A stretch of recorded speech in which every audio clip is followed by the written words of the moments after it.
So welcome, good morning. We have a great keynote for you this morning featuring Emma Bradshaw and Avi Asor. And we are starting with a talk by Emma Bradshaw of Australian Catholic University, Aspiring, Acquiring, and Retiring, What We Know and Where We Could Go with Goal Content Theory. Our speakers have chosen to have questions at the end, so each speaker will present for 25 minutes and then we'll have about 10 minutes for questions at the end. So without any further ado, turn the floor over to Emma.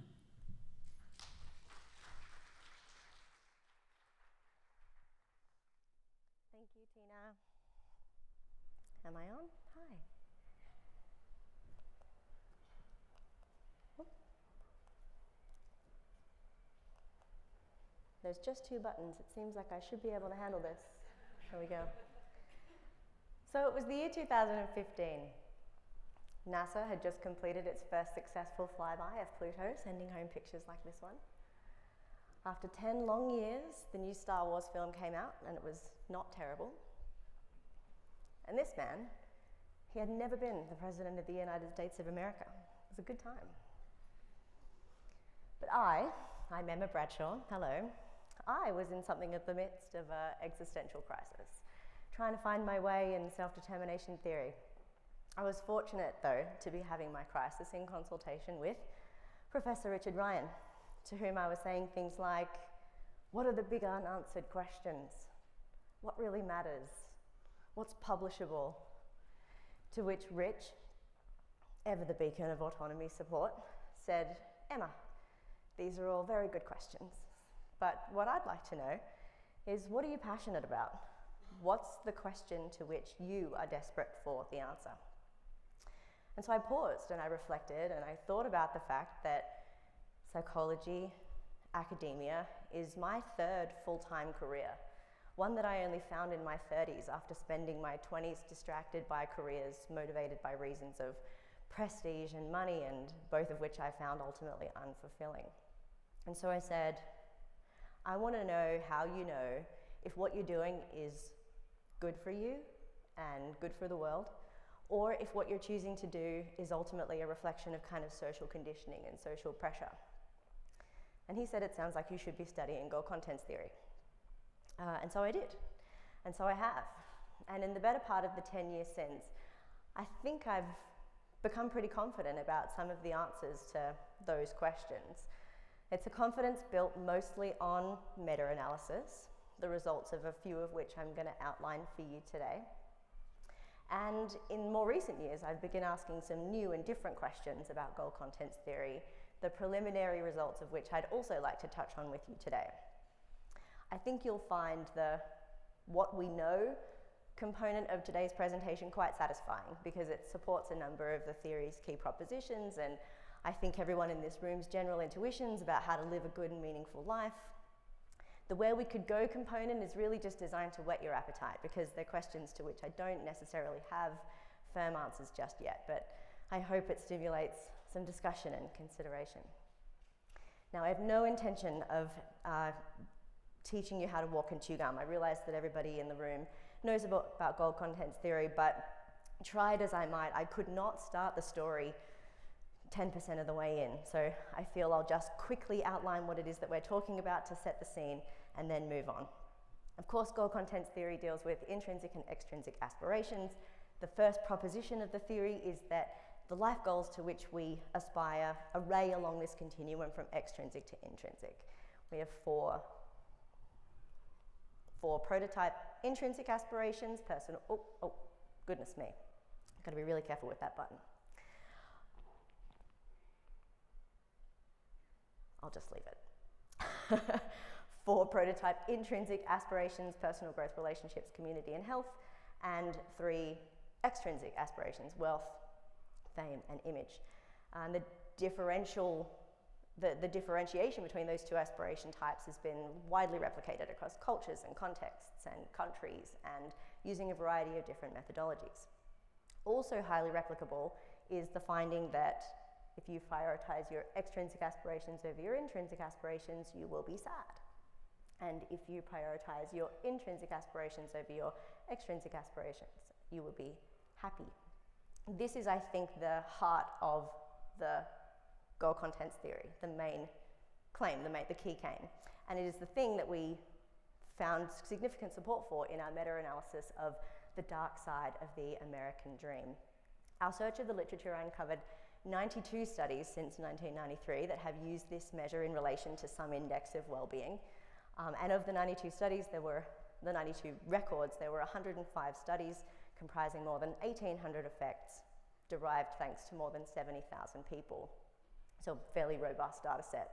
And in it, we found support for most of the key propositions of the theory. The first being the intuitive ones. Intrinsic aspirations link to well-being strongly and positively, and they link to ill-being less strongly, but still statistically significantly in a kind of protective fashion.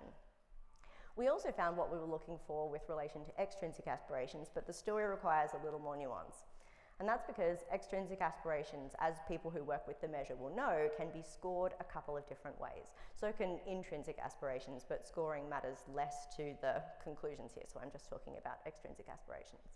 They can be scored in a simple score, taking the average, or they can be scored in terms of relative centrality by either subtracting or controlling for the total aspirations. And this gives you an indication of the extent to which extrinsic aspirations are prioritized in the overall pattern of aspiring.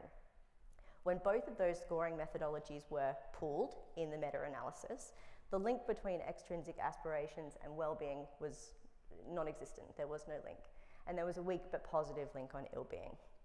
But both of the effects, the effect of extrinsic aspiration on well-being and extrinsic aspiration on ill-being, were moderated by scoring type, such that whether you use a simple score or a relative centrality score matters in terms of the effect size you get at the end. So what we did was split the data and run sub-analysis, so separate meta-analyses by scoring type. And this is where we find what we're looking for. Extrinsic aspirations, relative centrality scores strongly negatively predict people's well-being and strongly positively predict people's ill-being. So it has both compromising effects on well-being and exacerbating effects in terms of the costs to ill-being. And in this lovely moderation matrix, which actually captures the entire 20,000 word meta-analysis in one picture and was compiled by my valued colleague and even more valued husband, James Conograve, shows the whole meta-analysis, but we'll just pay most attention to these two columns here. You don't have to take in too much about them other than to say that white cells indicate statistically significant moderation. And these two columns contain no white cells, meaning there is no statistically significant moderation. And to interpret that, and as Rich kindly and rightly said in his plenary presentation yesterday, this shows that if you prioritize your extrinsic aspirations in the broader pattern of aspiring, it will cost your well-being and exacerbate your ill-being. And these patterns apply regardless of your gender, your age, your region, your socioeconomic status, and interestingly, the extent to which you've attained it. So even if you attain your extrinsic aspirations, if you have prioritized them over your intrinsic ones, it will still undermine your well-being. So I think we can be fairly confident based on the meta-analysis that if you have an extrinsic aspiration orientation, we won't be so happy. It'll undermine your ability to optimally flourish. And if you have an intrinsic aspiration orientation, you're likely to be happier. What we know less about is what predicts whether you are one or the other, whether you have one aspiration orientation or the other. And this question of what predicts different aspiration orientations has been of interest to me and to members of my team, in particular, my valued friend and colleague, soon to be Dr. Kelly Ferber, who has been interested in the role that parents might play in shaping the aspirations or orientations of their children. And she did this meta-analysis and systematic review looking at a variety of different parent characteristics and their links with the aspirations of their children. And this meta-analysis is great, not just because it gives us information we didn't already have, it also provides some support for what I've termed in the recent goal contents theory chapter of the SDT handbook as candidate propositions for goal contents theory. The first of which being this concept of aspiration spread. People tend to wear their aspirations on their sleeve. That to which you aspire is out there and observable and therefore possibly transmissible to other people. And Kelly found this to be true in her meta-analysis. Children's intrinsic aspirations are predicted strongly and positively by the intrinsic aspirations of their parents. And the same is true for extrinsic aspirations. If parents aspire extrinsically, children tend to aspire extrinsically too. The degree of need satisfaction, the need-satisfying qualities of familial environments of which parents also play a part, have also been shown to predict the aspirations of children in Kelly's meta-analysis. Parental need support is a positive predictor of intrinsic aspirations, and need-thwarting parenting has a small negative association with children's intrinsic aspirations, which is another example of what we keep seeing again and again at the moment, this dual process model, such that good things, in this case parental need support, link more strongly to good outcomes, intrinsic aspirations, than negative things like parental need thwarting. And the opposite was true for extrinsic aspirations, so unrelated to parental need support and positively related to parental need thwarting. So children who experience this is theoretically consistent because children who are experiencing need thwarting are maybe orienting toward extrinsic aspirations as need supplements. This is also an example of, or some evidence in favour of, the developmental pathways proposed by Sophia Ahn and John Marshall-Reeve in their value origination hypothesis, which holds that intrinsic aspirations come out of children not so much as a function of things like modelling, but emerge out of the authentic self as a function of experiences of prior need support. Extrinsic aspirations, by contrast, are thought to, in Ahn and Reeve's theorising, thought to emerge out of direct transmission, which Kelly also found support for in her meta-analysis. This was actually the strongest of the effect sizes. If parents promote extrinsic aspirations to their children, children tend to endorse extrinsic aspirations. So we know, well, we can be fairly confident, I think, based on these meta-analyses, that there are differential effects on well-being based on the different orientation you can adopt in terms of your aspirations. And we know that parents play a role in that, and that there is some aspiration spread. And we were wondering also if those consequences might also spread. If aspirations spread to people, do the consequences of one's aspirations also spread? And this is a study we looked at with Takuma Nishimura in a sample of 310 father-child dyads. Using actor-partner interdependence modelling, we sought to test whether fathers and children's relative intrinsic aspiring affected both their own well-being, which we assumed would be the case, but also, which it indeed did, but also fathers' relative intrinsic aspiring supported the basic psychological need satisfaction of their children, even in a simultaneous model like this that controls for the interrelatedness between these variables. So not only do aspirations spread, but the benefits and this was using relative intrinsic aspiring, intrinsic minus extrinsic, so the mirror image story would be true for extrinsic aspirations. There would be a negative link between a father's relative extrinsic aspiring and the basic psychological need satisfaction of their children. So not only do the aspiration orientations themselves spread, the consequences might also spread too. We've extended this a little bit further in terms of thinking about how your aspirations relate to other people, include other people. And I'm not going to go into too much methodological detail on this paper because I have actually presented this research to an SDT audience before at the SDT conference, but I serve to demonstrate here that what we have found in 3 studies comprising of 11,000 people from 3 different countries is that there are replicable profiles of aspiring that tend to represent the extent to which people are self-interested or interested in increasingly distal others. So we found one profile who are primarily self-interested. They're more extrinsically oriented than they are intrinsically oriented, and they're particularly disinterested in relationships with other people. We also found a second profile whose interest extends beyond themselves, and they aspire to sort of an average extent, but their particular interest is in maintaining relationships with close, intimate others. And we found a replicable profile 3, who is they're highly engaged in general, but is particularly interested in contributing to the community.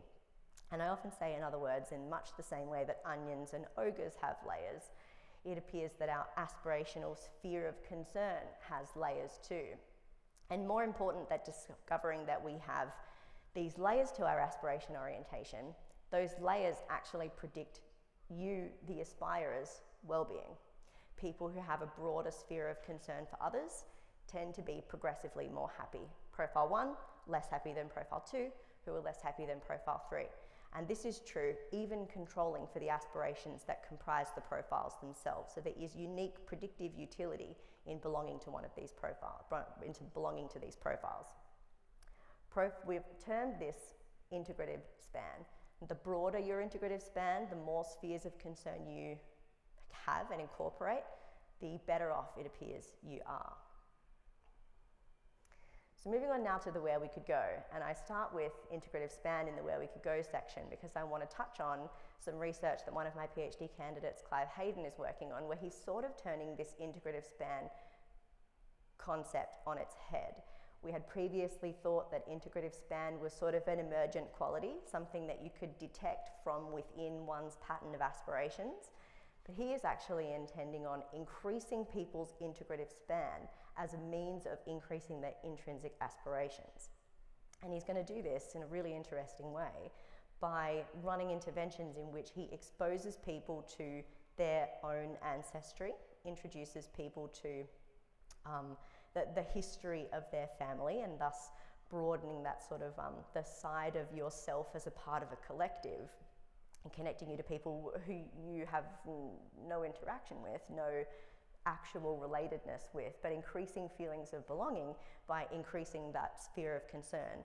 And he thinks that using intrinsic aspirations is a possible index of healthy development. If you increase one's integrative span by introducing them to their ancestry, you can also increase their intrinsic aspirations. These are hypotheses at the moment. He's still collecting data, but I'm particularly excited about that. I am particularly excited, and I know Rich is too, about the concept of integrative span.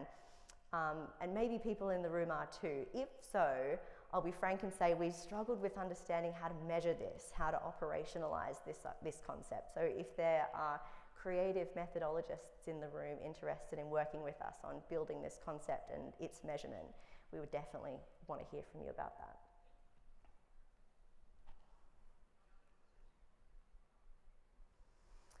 Another new line of research is aspirations and memory. And this is borrowing quite heavily from some of the work of Frederick Philippe and Natasha Lekas. Basic aspirations are often, as I learned in the meta-analysis, we speak most often about the importance placed on these aspirations as future states. They're goals, they're intended to be future states. And so we have been in our team becoming increasingly interested in what it means after you have attained these things or pursued these things and reflected on them. So we ran a couple of experiments where we asked people to reflect on an accomplishment, a recent accomplishment, and then spend 5 minutes in solitude. I expected that if you were to think about some opportunity of personal growth or a close relationship building, and then spent 5 minutes kind of pondering that at the end you would have experienced gains in things like positive affect and vitality, as compared to if you sat around and thought about like your wins on the stock market. In the results, we found that older adults were 3 times more likely than people aged 34 to 49 to spontaneously recall an intrinsic memory. People aged 34 to 49 were more likely to recall something non-intrinsic, as in neither extrinsic nor intrinsic, or extrinsic, which I thought was something of a selection and optimization process. I'm becoming increasingly interested in the function of goal recall in late life and how it helps you sort of navigate the latter years and give you a sense of meaning and like you have accomplished something of value and worth in your years, in your life. So I thought that was a really interesting finding that I didn't necessarily expect. Another hopeful fact is that of the 600 people that we asked to recall an aspiration, the vast majority recalled an intrinsic goal accomplishment rather than an extrinsic goal accomplishment. I found that reassuring. But we didn't find any difference between the two. Everybody's mood increased. So this is mostly going to end up being an article about how you should spend 5 minutes just chilling. Because it'll be really good for you. But it doesn't matter what you think about during that time, evidently. And we tried to dive a little bit more into trying to understand how that could be the case. If you were to think about something really meaningful, like the birth of your child or your wedding day, and these are memories that some people volunteered, as compared to someone who said, in the past 6 months, I've achieved the goal of investing in real estate management and life stocks, something very clearly extrinsic. Or, I won the best science students in my school. So this is literally what it said. So people loved me and thought I was, and thought I had to add, and thought I was a very brilliant and very handsome guy. So I was thinking about, and I was approved for my first ever credit score. And so I spent some time thinking about this afterwards, like, why is thinking about investing in the stock market and getting a credit card not having less of a positive effect on people's time spent in solitude? Why does it not make you feel good? And I think it's because they're all big moments, right? I think it makes sense if you invest your money in the stock market and you have a big ping and you make a lot of money, and that's the thing that you recall before you spend 5 minutes in solitude. I'm not surprised you feel good about that. It's pretty great. Or you win a science award and everyone thinks you're very handsome. I'm sure that makes you feel pretty good too. The thing is, I think that, and my good friend and colleague Will Ryan was presenting research on what we've termed the double-edged sword this morning, is that I think there are only in the extrinsic domain are those wins, those gains, that positive high, probably matched by either an escalation of expectations, which is what Csikszentmihalyi would say, now that you've made this much money on the stock market, you need to make even more, even more, even more, kind of becoming satisfying in the first place, but frustrating over time. Or it could be the case that it is stressful. It's stressful to keep your good thing. If someone tells you you're very handsome and you're very successful, if they stop telling you that, or if you feel you're coming less handsome over time, then it feels like a less secure state. And so that's what Will was describing this morning in this phenomenon that we're finding of the double-edged sword, where the attainment of extrinsic things is both positive for basic psychological need satisfaction and positive for basic psychological need frustration. And so the Rolling Stones, gosh, I really should have deleted that slide.